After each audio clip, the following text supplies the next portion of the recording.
Wir sind angekommen an dem Ort, wo wir in der letzten Saison unsere Meisterschaft verspielt haben. Werden wir ausgerechnet hier heute deutscher Meister. Wir haben nur noch einen Punkt Rückstand auf die Bayern, die zeitgleich in Köln spielen. Das heißt, wir müssen auch da abwarten bis zum Schluss. Wahrscheinlich, weil das Ergebnis... Oh, aber die Augsburger, die kommen gleich mit ihrer ersten Aktion. Wir müssen also abwarten, bis wir die Sequenz am Ende sehen, ob wir die Meisterschale bekommen oder nicht. Ganz klar, wir müssen gewinnen. Beziehungsweise, wenn wir ein Remis holen... Oh, Vorsicht. Anisici, erstmal die Anfangsnervosität mal ein bisschen zur Seite gelegt hier. Wenn wir nämlich Remis spielen sollten und die Bayern verlieren, würde das sogar auch reichen. Deswegen wäre ganz gut, wenn wir hier früh in Führung gehen, um die Bayern gleich mal unter Druck zu setzen. Martin ist da, Boniface mit der ersten Chance. Boniface abgefälscht. Ja, wir müssen jetzt ja alles oder nicht spielen. Die Chance, die habe ich vor 3 Spielen überhaupt noch nicht gesehen, dass wir hier noch Meister werden können. Das war unvorstellbar eigentlich. War eigentlich gar nicht mehr möglich. Und wir legen vor. Boniface, Minute 8 in dem Moment. So weit würde ich mich mal aus dem Fenster lehnen, wären wir deutscher Meister. Viel besser kannst du in diese Partie nicht reinschaden. Boniface läuft rein, setzt sich dagegen 3 Mann durch, die jetzt aber auch wirklich da keine Gegenwehr leisten. Udokai, Reece, Oxford. Und dann geht der Ball vorbei ins Tor. 20. Saisontor. Wir gucken natürlich am Ende des Spiels auch nochmal auf die ganzen Statistiken. Wer ist aufgestiegen, wer ist abgestiegen, was haben die anderen Ligen gemacht und so weiter und so fort. Bereiten uns dann ein bisschen dann aufs Champions League Finale vor gegen den FC Arsenal. Ich bin gespannt, wo wir spielen werden. Ich hoffe, es wird ein gerechtfertigtes Stadion für so ein Finale. Also Wembley Stadion oder Signal Iduna Park zum Beispiel. Das wäre so ein Stadion, was ich mir wünschen würde. Oder Santiago Bernabéu wäre natürlich auch sehr nice.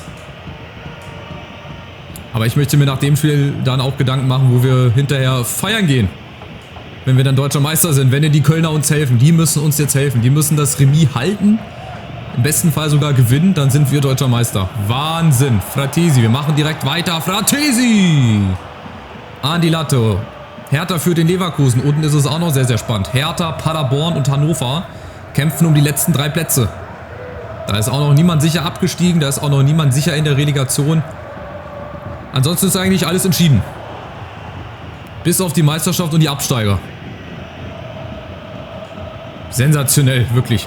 Dass wir die Möglichkeit hier noch am letzten Spieltag bekommen. Chukwueze, nächste Chance. Jetzt muss er aber rein. Und das ist das zweite.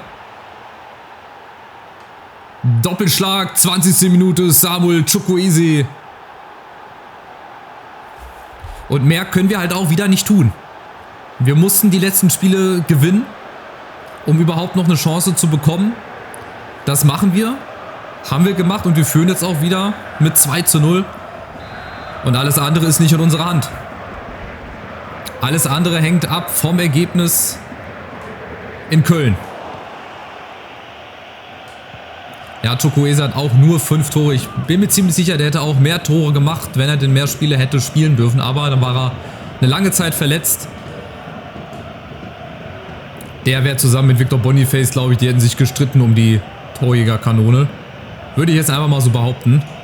Und das läuft wirklich wie aus einem Guss. Besser als letztes Jahr um diese Zeit in Augsburg. Da haben wir uns auch schwer getan. Mit dem Druck, dass wir auch gewinnen mussten. Haben da nicht gewonnen. Und wie gesagt, das ist der Spruch der letzten beiden Parts. Der Kreis scheint sich zu schließen. Der Kreis scheint sich hier in Augsburg zu schließen. Das, was wir letzte Saison leider nicht geschafft haben, könnte eventuell dieses Jahr soweit sein. Nächste Chance, Fratesi dazwischen zum ersten. Oh, Robin Koch, Achtung, muss er dazwischen. Kein Foul, nein! Und dann gibt es Elfmeter. Aber nicht von Koch das Foul. Das war, glaube ich, fair. Aber er wird als Foulspieler angezeigt. Gucken wir noch mal ganz kurz drauf. Die Zeit habe ich immer. Gerade heute wird der Part wieder ein bisschen länger. Dann gucken wir auf unseren ganz schnellen VAR hier. Ich habe nämlich gedacht, dass die Grätsche von Kalioulu das Entscheidende war. Aber... ja, weiß ich nicht. Also hier trifft Demirovic einfach den Ball nicht. Und dann trifft er eigentlich den Ball, oder? Was meint ihr? Oder trifft er den unten am Hacken? Zählt das vielleicht? Oder weil er hier zuerst den Schienbein-Schoner trifft? Auch wieder schwer zu entscheiden. Egal, es gibt auf jeden Fall Elfmeter für die Augsburger und Daka. Der hat uns, glaube ich, letztes Jahr 2 Dinger hier reingekloppt. Ich glaube, der hat uns das Ganze hier versaut. Diesmal aber nicht. Petzen Daka trifft auch dieses Jahr gegen uns. Nur noch 2:1. Der kurze Nackenschlag, davon dürfen wir uns jetzt aber nicht unterkriegen lassen. Wir müssen genauso weiterspielen. Wir waren richtig gut drinne. Der Elfmeter, gut, das kann immer mal passieren.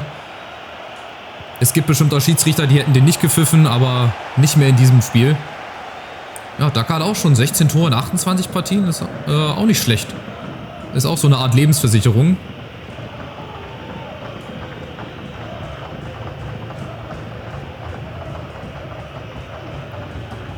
Ja, und jetzt gehen die Augsburger natürlich ein bisschen. Das ist zum Beispiel kein Foul. Das wundert mich, weil wenn ich da wieder gefoult hätte, das hätte wieder einen Freistoß gegeben, gelbe Karte. Das war doch auch ein glasklares Foul. Jetzt müssen wir aufpassen, dass uns das Spiel nicht wegläuft.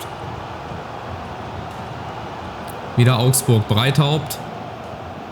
Achtung, kein Foul im Strafraum. Ich werde jetzt nicht mehr Zweikampf drücken im Strafraum, nur wenn ich mir wirklich hundertprozentig sicher bin.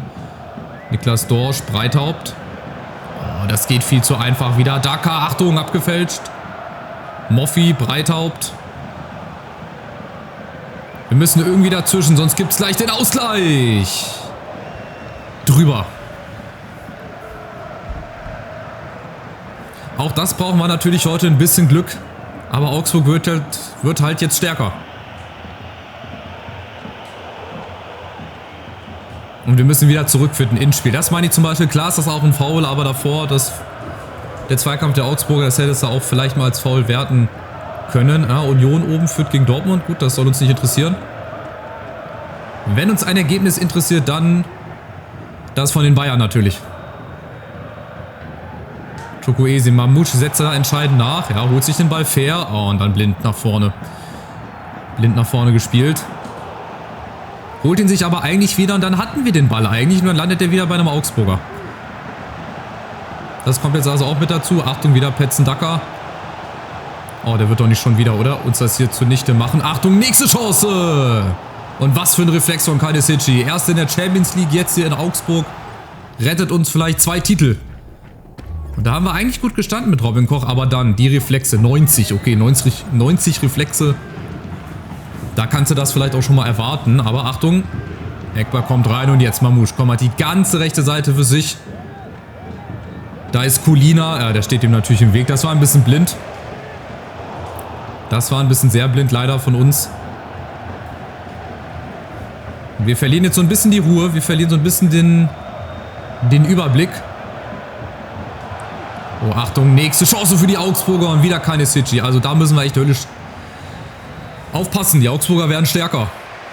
Die haben quasi nach dem 2:0 haben die das Heft des Handelns in die Hand genommen. Und seit dem Elfmeter sind die eigentlich hier spielbestimmt. Und haben auch 6 Schüsse, wir haben 5. Aber egal, wir führen. Und gerade heute ist das doch völlig egal, wie viele Schüsse die anderen haben. Wenn wir hier gewinnen, dann muss nur noch der 1. FC Köln das Ergebnis halten. Vielleicht steht es noch 0:0, vielleicht führen sie auch schon, keine Ahnung. Ich vermute mal, es steht noch 0:0. Sonst hätten wir schon ein Ergebnis vielleicht oben bekommen.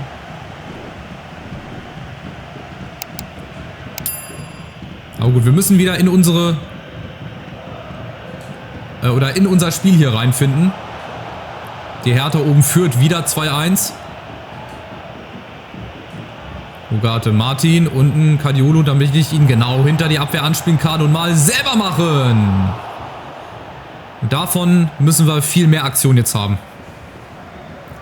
Marzen kommt rein für Breithaupt. Also hier passieren Spielertransfers, das ist Wahnsinn, ey. So, der Ball abgefangen, Mamouche auf dem Weg nach vorne, genau das brauchen wir jetzt. Wir brauchen die Tempoläufe von Mamouche, wir brauchen Boniface in der Mitte. Oder auch mal hier als falsche 9, wenn man so will. Lässt sich ein bisschen fallen. Vorne Platz für Chukwueze. Schade.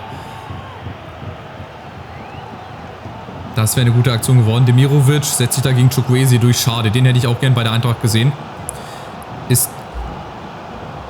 Der ist ja jetzt beim VfB Stuttgart gelandet. Für etwas über 20 Millionen. Schauen wir mal, ob er Guirassy ersetzt bekommt. Mamouche, gut, viele Leute in der Mitte, Martin auch unter anderem. Und jetzt Chukwueze gut angenommen.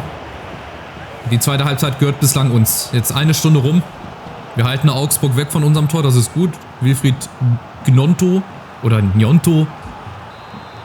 Heißt ja auch Gnocchi und nicht Gnocchi oder was weiß ich, wie man das ausspricht. Bei uns kommt auf jeden Fall wieder Boniface, nächste Chance. Eckball von der anderen Seite, der war dann wohl abgefälscht. Und es sind noch knapp 30 Minuten. Entweder zur Meisterschaft oder Vizemeisterschaft. Je nachdem, wie es jetzt in Köln aussieht. Da kriegen wir aber nach wie vor leider keine Ergebnisse. Aber wir kriegen die nächste Chance. Philipp Kostic ganz hinten. Oh, das ist ein schöner Eckball. Martin aufs lange Eck. Aber der ist zu lange in der Luft. Da lag Schnee drauf. Den hat er nicht so erwischt, wie er ihn hätte erwischen müssen.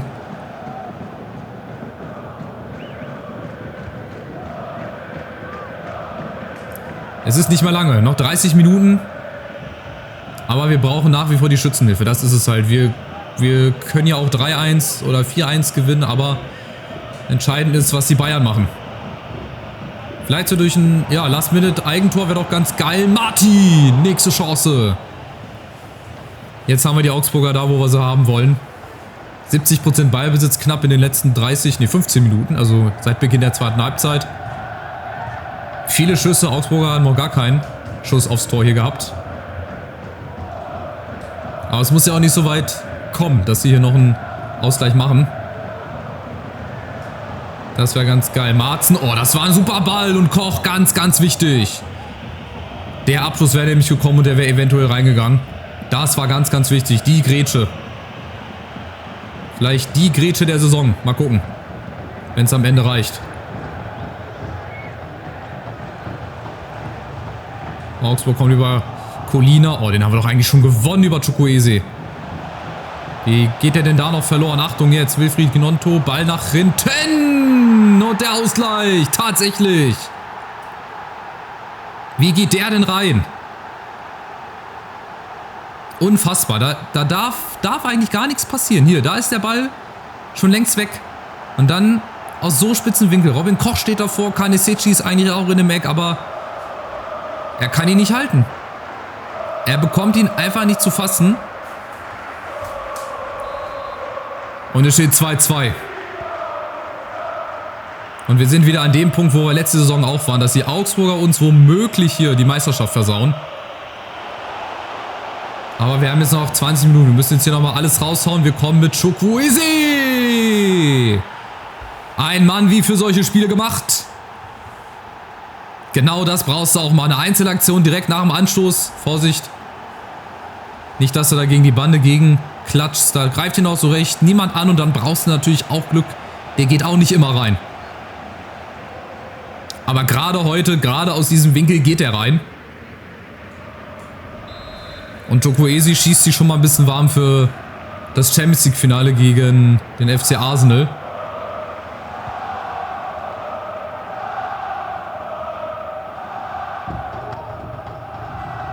Aber auch die Augsburger, die darfst du nie abschreiben. Siehst du ja, die kommen durch den Elfmeter ran, spielen dann in der zweiten Halbzeit eigentlich total beschissen. Haben dann aber wieder die Chance, den Ausgleich zu schießen, machen den dann auch. Und wir müssen jetzt ein bisschen stabiler auch verteidigen. Damit wir zumindest hier unser Spiel gewinnen, weil wie gesagt auf dem anderen Platz das Ergebnis haben wir selber nicht im Griff. Da haben wir leider keinen Einfluss drauf. Wir können es aber nur besser machen als die anderen. Mamouche. Nächste Chance. Letzten 10 Minuten. Noch ein viertes Tor, dann ist das Ding hier glaube ich durch und dann hoffen und beten. Dass die Kölner irgendwie das 0-0 halten oder gewinnen oder keine Ahnung. Aber noch ist es hier nicht vorbei. Marzen gegen Kadiolu. Da muss er jetzt mit. Das sind zu große Lücken. Das geht nicht. Robin Koch auch wichtig. Akanji. Kriegen wir erstmal geklärt. Oh, aber das dürfen wir nicht machen. Ugarte steht richtig. Ja, das sind jetzt die Situationen, weil die Augsburger pressen. Die werden jetzt nochmal die letzten 10 Minuten mit Nachspielzeit alles nach vorne werfen und versuchen uns hier wieder die Meisterschaft zunichte zu machen, aber dieses Jahr nicht. Letztes Jahr hat schon gereicht, dieses Jahr nicht. Dieses Jahr sind wir mal dran. Hoffentlich. Werden wir gleich sehen. Letzten 2-3 Minuten hier in der Saison und dann wird es halt auch sehr, sehr spannend. Welche Sequenz wird eingespielt? Unsere Meisterschalenübergabe oder doch hängende Köpfe, traurige Gesichter? Wir werden es dann gleich sehen. Aber bitte, bitte kein Last-Minute-Ausgleich. Das wäre echt sehr, sehr bitter. Das wäre der Vollbruch. Das wäre jetzt der richtige Vollbruch. Achtung, Augsburg kommt nochmal. Aber das dürfte es gewesen sein. Also, wir haben unsere Hausaufgaben gemacht. Fragt sich jetzt, ob die Kölner das auch gemacht haben. In dem Zusammenhang. Nochmal Fratesi vorne. Ja, Boniface, den können wir vielleicht nochmal anflanken. Oh, das ist ein schönes Ding. Der kommt sehr, sehr lang. Kriegt aber nicht mehr. Egal, es reicht. 3:2 gewinnen wir hier in Augsburg. Und es scheint so, als ob wir es nicht geschafft hätten. Sonst wäre nämlich die Jubelsequenz eine ganz andere. Also anscheinend haben die Bayern dann gewonnen in Köln, holen sich somit die Meisterschaft doch noch am letzten Spieltag. Wir haben es, da bleibe ich nach wie vor dabei, versaut gegen Dortmund und gegen Gladbach zu Hause. Da hättest du nur ein Spiel gewinnen müssen, das gegen Gladbach, und dann wären wir jetzt hier am Ende deutscher Meister gewesen. Gut, man weiß ja natürlich nicht, ob die Bayern dann nicht auch die letzten Spiele verloren hätten, weiß man ja alles nicht. Egal, wir haben trotzdem nochmal gewonnen. Wir sind super Vizemeister geworden und dann hat es leider am Ende wieder nicht für die Meisterschaft gereicht. Ja, okay, die Bayern haben dann doch souverän am Ende 3:0 gewonnen. Ja, schade. Also das Ziel, was ich am Anfang der Saison ausgesprochen hatte, deutscher Meister, haben wir leider nicht geschafft. Aber wir haben ja jetzt noch die Chance. Oh, wir spielen bei Benfica im Stadion. Estadio do SL Benfica. Schönes Stadion, ja. Damit werde ich mich zufrieden geben, aber es ist, glaube ich, nicht das echte, ne? Oder haben die ihr echtes Stadion? Weiß ich gar nicht. Ich hoffe es zumindest, ich glaube aber nicht. Wobei, doch werden sie ja, sonst hätten sie ja nicht diesen speziellen Namen hier. Estadio do SL Benfica. Ich glaube, die haben ihr echtes Stadion. Ja, schade, schade. Also wir spulen vor bis zum Champions League Finale. Da sind jetzt noch 2 Wochen hin. Wir gucken dann natürlich jetzt nochmal auf die Abschlusstabellen der anderen Ligen. Schade. Hat leider nicht sollen sein. Am Ende fehlt wieder ein Punkt. Es fehlt ein einziger Punkt, den wir halt zum Beispiel gegen Gladbach verloren haben oder gegen Dortmund verloren haben. Schade, vielleicht hätte es nächste Saison im 3. Anlauf geklappt. Das werden wir halt nie herausfinden. Also, das ist die Abschlusstabelle, unfassbar. 98 Tore. Normalerweise reicht das 10-mal für eine Meisterschaft, aber du wirst tatsächlich mit 98 Toren, wirst du halt leider nur Vizemeister. Die Bayern haben genauso viele Gegentore bekommen, haben weniger Tore geschossen, haben dafür aber eine Niederlage weniger. Und genau das ist die Niederlage zum Beispiel gegen Dortmund oder das Unentschieden gegen Gladbach, was uns leider fehlt. Also wir werden überragender Vizemeister, besser geht's nicht. Wie gesagt, 98 Tore, 80 Punkte, überleg mal. Naja, dann haben wir Dortmund und Leverkusen in der Champions League, Union Euroleague, Leipzig spielt in der Conference League, Wolfsburg, Hoffenheim, Gladbach, Mainz, Bochum, Stuttgart, Freiburg, Köln, Augsburg. Die Hertha rettet sich am letzten Spieltag doch noch in die Relegation. Gewinnen. Wo sind wir denn hier? Quatsch, wir sind doch hier im Mai. Und zwar gewinnen die tatsächlich, ich muss jetzt hier mal nach unten scrollen, die gewinnen 3:2 in Leverkusen und Bochum gewinnt in Hannover. Dadurch rutscht Hannover auf den direkten Abstiegsplatz. Paderborn verliert in Freiburg 2:0, steigt also mit Hannover direkt ab. Wahnsinn. Das hätte ich zum Beispiel auch nie gedacht. Ich habe gedacht, Hannover rettet sich auf Platz 16. Gut, mit Paderborn habe ich gerechnet. Tja, das ist die Abschlusstabelle der 2. Saison. Vielleicht holen wir uns die Titel in EAFC 25. Mit welcher Mannschaft auch immer, das habt ihr dann zu entscheiden. Aber vielleicht holen wir uns dann da endlich mal wieder einen Meistertitel. So, dann gehen wir rein. Europa League Finale ist schon gespielt worden. Der AC Mailand gewinnt mit 2:0 gegen Liverpool. Dann Finale in der Conference League gewinnt Aston Villa souverän gegen Galatasaray mit 3:0. Und jetzt schauen wir nochmal kurz in die anderen Ligen vorbei, gucken auf die ganzen Spielerstatistiken. Vielleicht gucken wir da mal zuerst drauf. Und zwar in der Bundesliga würde ich gerne drauf gucken, wenn das geht. Superpokal, Relegation, DFB-Pokal, nee, brauchen wir nicht. Supercup, Bundesliga. Also hier ist Musiala mit 24 Toren auf Platz 1, dann Lookman, Harry Kane und dann haben wir schon Victor Boniface mit 20 Toren. Dann der nächstbeste ist Martin, der hat auch eine richtig klasse Saison gespielt, obwohl er nur 25 Spiele gemacht hat. 15 Tore, das ist super, mega, überragend. Joshua Zirkzee genauso. Wenn man sich die Sets jetzt mal anguckt, 9 Tore in 12 Spielen ist eigentlich auch gar keine schlechte Quote. Dann haben wir bei den Vorlagen, oh, da haben wir natürlich 4 Leute unter den ersten 5. Wir haben Chukwueze mit 14 Vorlagen, der war viele Monate verletzt, ey, überlegt euch mal. Zusätzlich hat Boniface noch 13 Vorlagen, Martin mit 11 Vorlagen, Fratesi mit 10 Vorlagen. Also ihr seht, die Mannschaft wird in den nächsten Jahren Meister werden. Es ist nur noch eine Frage der Zeit. Ne? Jürgen Klinsmann hat mal früher gesagt, es ist keine Frage, ja, ob wir Meister werden oder ob die Bayern Meister werden in dem Fall, sondern halt nur die Frage, wann. Und wir würden auch in den nächsten Jahren bestimmt mit der Mannschaft hier deutscher Meister werden. Nur halt leider nicht diese Saison. Also wir gucken mal, zweite Liga steigt Bremen wieder auf und Heidenheim. Der HSV spielt in der Relegation also gegen die Hertha. Auch Wahnsinn, ey, krass.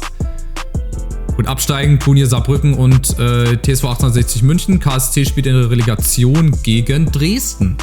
Regensburg und Kaiserslautern steigen hier auf, alles klar. Wer wäre hier abgestiegen? Preußen, Ulm. Preußen Münster natürlich. Ulm, Rot-Weiß Essen und der VfB Lübeck. Ich glaube, die letzten 4 steigen ja hier immer ab. Gucken wir mal in der Premier League vorbei. Wo ist denn der FC Arsenal, ey? Liverpool wird Meister vor Man City. Brentford ist auf dem 8. Platz. Wo ist denn Arsenal? 9. Haben eine durchwachsene Saison gespielt. Favorit sind wir, glaube ich, trotzdem nicht, oder? Doch, ich glaube, als Zweitplatzierter der Bundesliga bist du Favorit. Dann sind Burnley, Southampton und West Bromwich abgestiegen. So eine Karriere in der Premier League könnte ich mir zum Beispiel auch vorstellen. Oder, was ich ja auch schon vor einigen Parts mal gesagt habe, so eine Karriere mit einer Viertligamannschaft, wo man dann auch ein paar Saisons simuliert und dann bis man oben in der Premier League ist. So als Vorschlag zum Beispiel, hier wird wenig überraschend Paris Meister. Was überraschend ist aber die wenigen Punkte an Vorsprung, 3 Punkte nämlich nur, vor Lille, 6 Punkte vor Lens.